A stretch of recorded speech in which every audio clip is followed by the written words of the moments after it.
What's going on, people? It's Seth Combo reporting live from a very fidgety sofa where Tipper is just chasing Sorry. moths and ants and stuff like that. But you know what? It's an absolute pleasure to have these two gents next to me. First of all, how are you both? Tired. You're supposed to be getting the mic, man. No, I'm good. I'm good. Happy to be here. As they say, welcome to Nigeria. Yeah, same man, loving it. As soon as we touched down, man, I was loving it. I was in my element.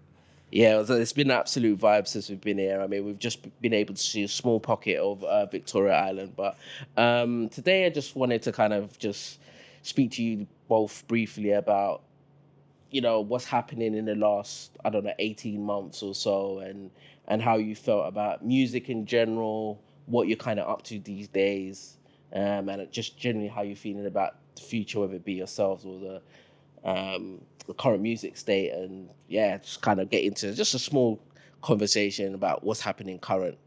And yeah, I'll lead with you, Tipper. What's been happening with you? How you feeling in 2024?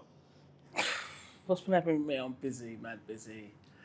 I am busy with life in general, but I think in terms of like the club scene and what's happening over in the UK in terms of our scene, our side of the scene, and so forth. Yeah, it's busy. Everyone's events seem to be doing well. The heads and the clients are turning up. They're enjoying themselves, and we're able to. I think not just myself or the originals or Circle or Release, Soul Sessions, everybody else. We're able to get quality DJs in with quality headliners, and people are appreciating it and taking to it. They're accepting it. So I think in that sense, it's been very busy, very successful. I think in terms of the music, I feel like I'm always having conversations with Kismet about the music and people. And we'll be in events and DJs will be playing and kids will go, this is nonsense and this is, I don't know what they're playing. This is some Anyway, I won't say what he calls it, but I think in turn, I think it's a nice split. I think there's a lot of clientele and ravers and personnel who like bass-driven tracks, where that be Amapiano or the UK's take on Amapiano or Afro House in general or the sound from South Africa. I think it's a healthy split, and I think generally clients and ravers know what they're going to get from certain DJs.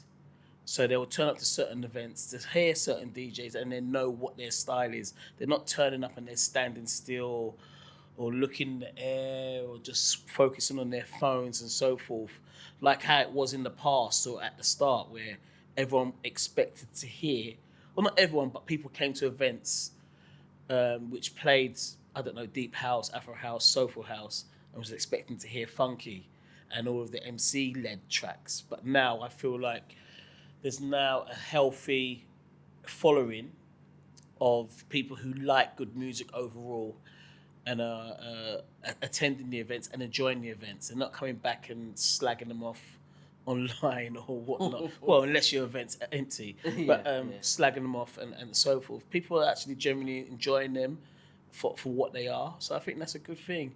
In terms of like the state of the music and stuff like that, like I like all forms of house kind of thing, like especially over this side, more so vocals. And we was talking about it earlier off camera about vocals and is there enough vocals being produced which is club worthy, which can get a reaction, from the girls or from the guys in terms of how it used to be when we first started in this and so forth, or the same reaction that we're getting from the older tracks that we still incorporate in sets when we're playing new music.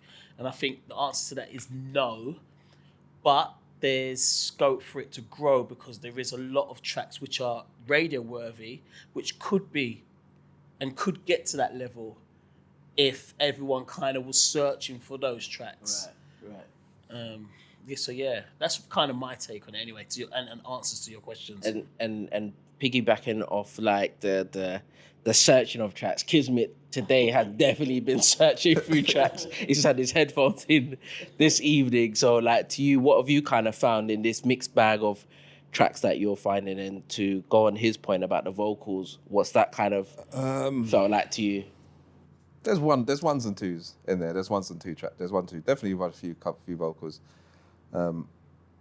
Even I've found over the last few months that I think, yeah, okay, I need to incorporate these into the club sets, and I have started to incorporate them into the club sets. So, more DJs will cotton in, and eventually we'll get there. And so I think that, yeah, like you said, there is a good. You want more, because obviously I think beats is never a problem to find. Everyone hears beats and everything, but we lack a bit of soul in there as well. So, just to break it up, but definitely, yeah. There's good music out there. I'm enjoying the state of music, to be fair. So from the kind of DJ perspective, what's your 2024 feelings been like? Because I remember a while ago, I can't remember how many years ago, you were like, Seth, I kind of was like, nah. But then you started to find your feet again, like, as in going to search for music. What was that kind of transition like from being like, I'm kind of not doing that anymore to like being what you're doing right now? I think... Well, I think the music changed a bit, right. and the for us, I think the scene changed a little bit, and I think for some of us, we probably just kind of just stopped like thinking, we started doing it, and it's like, I'm not really in it, I'm not really feeling that then, and we just stopped thinking like, all right, it's not really much else, but there was always music there. It's just that you just had to continue with what you was doing and just staying on your path or the music that you love and that you enjoy to play. So I think coming back into it wasn't really nothing like difficult for me, or it wasn't like a hard transition. I've always had ear for good music, so it's just a case of jumping back on the laptop, searching for your music and finding, and just going through for it, and obviously doing the events as well always helps as well. So yeah, it was fine, man. It was good. So for two guys that both do events, one in that kind of big scale festival and one bit more, even though you did do the bigger one in Ministry of Sound, in those spaces, how's it been like for you of recent, for you Originals, for you Yellow? What's kind of general vibe been? I think in terms of me and Yellow, I think it is kind of, I wouldn't say it's harder, but I would say that I maybe find more obstacles or I find it a bit more difficult than I think maybe. Well, I can't even say that because Originals really and truly is a big full-blown scale blasted event.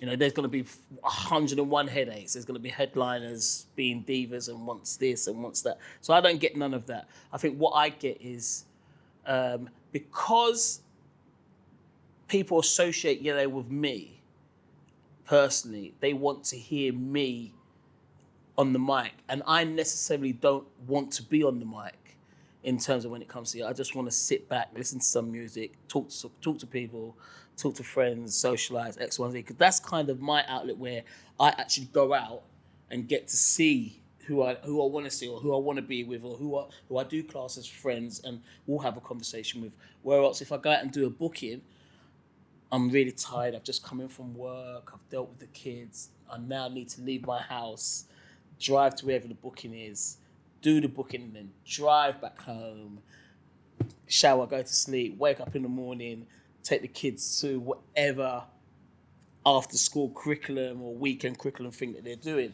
So I think in that sense, that's why it's different for me. I think the only difficulty I have with Yellow in that sense is just people bothering me and saying you need to be on the mic. When no, I don't need to be on the mic. There's music that's being played. There's good music being played. And it's not all the time that you need to hear someone shouting and chatting shit all over the music. So I think that's the one real difficulty that I do have. I think everything else other than that is kind of plain sailing. So yeah, it's just really just dealing with clientele's demands. Yeah, and expectations. Yeah. And for you, Kismet, what's the, like you said, it's a full blown event, 101 problems, but also the expectations that people have, and how do you kind of meet those head on to provide what you do with your team and your partners? I think you just always got to be able to just keep growing in aspects, and just you don't want to stay stagnant and get too complacent and just think, okay, because it is where we're at now, like everybody's going to be happy with us just being like this. No, we have to just keep it moving and keep it fresh, and just do different things and get different people to come and play. Just keep it interesting. Do you understand? So it's definitely about keeping it interesting and making people look at something and be like, you know what, oh, that's good, I like that, or I want to go and hear those guys, whether you get an act or whether it's something like what we've done before, is just getting DJs and allowing the audience to choose, select, DJs to come and play who they'd like to hear and play, because obviously we, as promoters, can always be listening to guys and being like, or females, and be listening to DJs and saying like, you know what, I like them, get them, let's make them go and play. But to actually make your following go and choose, pick, a selection of DJs that they'd like to hear at your event, I think that's just loads of different ways that we've managed to keep it interesting and keep it growing in that aspect.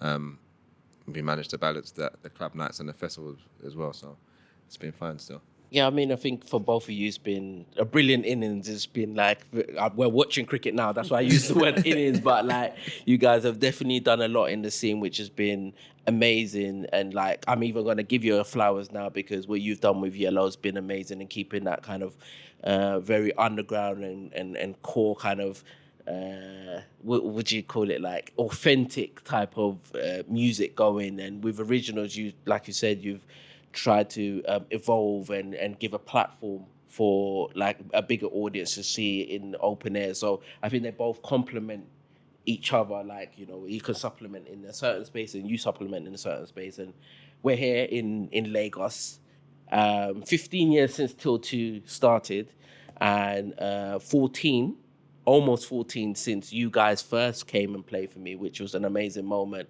And like I said on the internet, I'm so proud to be able to have this moment with you guys in Nigeria. And I guess it's another challenge for me as a promoter or event organizer, but was you as artists. And how do you feel you're going to be trying to head this particular challenge, this new country you've never been to, not too sure what to expect, but knowing that there is an appetite for this music? How are you thinking about, facing this one tonight? Just like I would any other, I go in a place, I gauge, listen, hear what's going on. Obviously, we get there a bit earlier, we listen, catch the crowd and just check it out and just see what they like and what they're responding to. But go and do our thing. But also when we do it, just also give them us and what we represent, and so, and just find that balance of trying to, please the crowd and deliver a good set. I think once I get on the decks and play a couple of tunes, You're locked in. Yeah, I'm locked in. I feel that out, man. But I'm definitely looking forward to it. It's a new space, like I said, that I've never played in before. So thank you for giving me that opportunity as well, problem. To be fair. And big you up all the time. Always loved it down at Til Two. And yeah, man, we're there, man. It's family, innit? Yeah, definitely. And for you, I'm not too sure if I've caught many sets of you doing MC stuff apart from the KTB activations and maybe a bit of Zinc. So what is it when you think about, okay, when I'm going to a new country and I'm going to do a set with maybe one of my Cody's in Kismet, how do you kind of approach it and what are you kind of thinking about? I think musically, usually it's sound anyway. It's like it's fine. It's always gonna win. You know what I mean? They know they know. They're not stupid. People who come to these events are not stupid. They know the music that they like. They know what their musical tastes are, and they know they're gonna have fun regardless of what they hear. I think in terms of when you add an MC to it, it is different because some people may be alien to it, and some people just may not want to hear someone on the mic. So for me, it's about me having a look at the crowd and then trying to gauge, are they going to have it if I go all out, or are they going to have it, do I have to do it in stages and so forth? And I have to kind of be able to gauge that really quickly, because once you go on, that's it. And then, so I need to know what I'm going to be doing and how to navigate it and so forth. I think what I find hard is when I maybe be booked for a set and they say, right, Kismet and Tippa, and then I'm ending up having to share the mic with other MCs because they're still within the booth and whatnot. And I think that is where it becomes a bit more difficult to navigate it, because what I necessarily see in terms of how this should be navigated could be completely different to what another MC or another artist who holds the mic.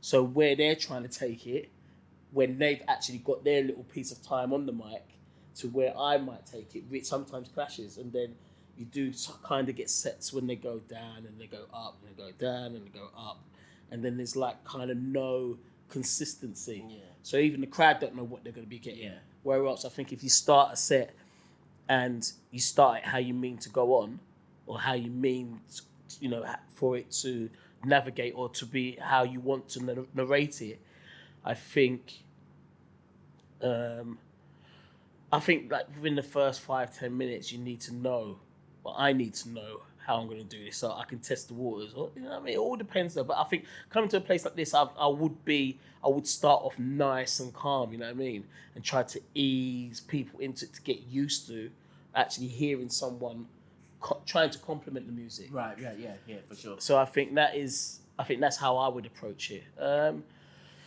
How do I feel about it personally? You know, sometimes it's daunting. Sometimes it can feel daunting. And I've never, as much as it may surprise you, I've never been confident going into a place and saying, right, boom, this is what I'm going to do. I'm never confident. I'm never confident in saying, right, I'm going to smash it tonight, or I'm going to do this. I just get there and I kind of usually just have a look and think, what can I get away with today? Yeah, what can't I get away with today? And that's usually it. So yeah, hopefully I can get away with it. I think nerves and being vulnerable as well is a good place to be, especially like when you're trying to perform, you know, and then you express in a way where people can actually connect with you. It happens, man. I probably still get nervous. I've been nervous, still get nervous to this day before. So I probably get a little bit nervous before I go on tonight. Like, you know what I mean? It's just you're out of your comfort zone. Obviously, I play in a scene and I know I can go and do certain things. Do you understand? And I know where to play and how to play. So I think sometimes when you're going in different spaces, it's always like, okay, what to expect. It's the unknown, innit? Yeah, do you understand? Sure. Obviously, where I play, I know. Now I'm walking into the unknown. All right, cool, I know. They're there to hear house music. I know they want to hear what type of house music they want to hear, but you're still not sure. But, you know, I'm still confident we'll go in there and do a good job. The worst thing is when, you know, punters and clientels and people who attend these events, personally, they're not happy. It might not be. Sometimes all it takes is one person to come to the booth and go, what the fuck are you doing? Play some music. I want to hear. No, come on. You know what I mean? They want to hear more interaction than that. They want to hear lyrics. They want to hear this. They want to hear that.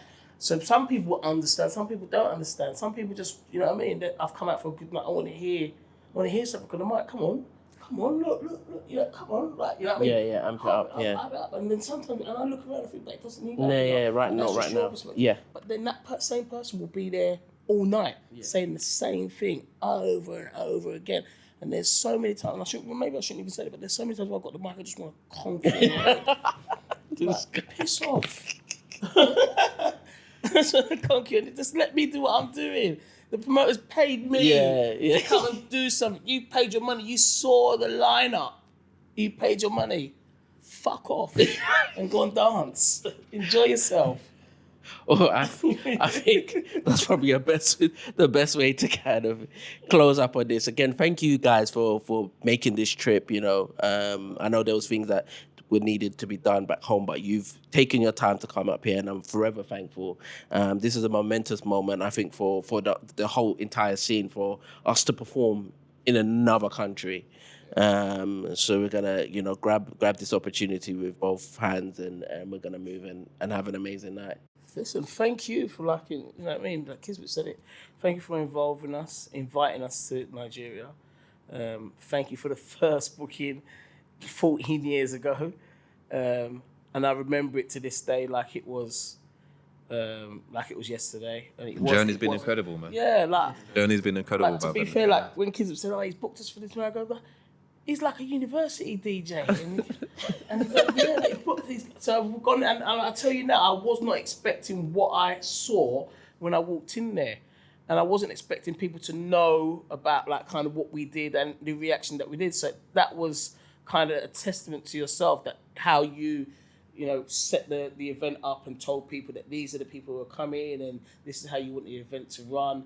The venue it was in, because at that time, again, there wasn't many people that looks like us who was going into West End and doing nights. You did it again a couple of years later and you booked us again. And I think it was the Victoria one. Oh, yeah. I think we did Sway Bar. Yeah. We did as well. Yeah. So the first one was Ruby Lou. We done Sway both sides. Yeah. Both versions of Sway, you know what I mean? Yeah. Sway. And then the momentous one at Out in it after the long hiatus, isn't it? After the long hiatus, and I did put a bit of pressure on you, and I apologise for saying that can't be the last one. There's got to be more, and here we are. You've done 2 more, and now we're in Nigeria. So it's testament to you, to DEN, to Abai, and to everybody else who's helped you along the way. Well done, Thank you. And congratulations. Till Two, I appreciate it, bro. But yeah, let's smash Nigeria tonight. Let's Thank do you that. again, my guys. Lessons. Yeah, man. It's Soyu, not Soya.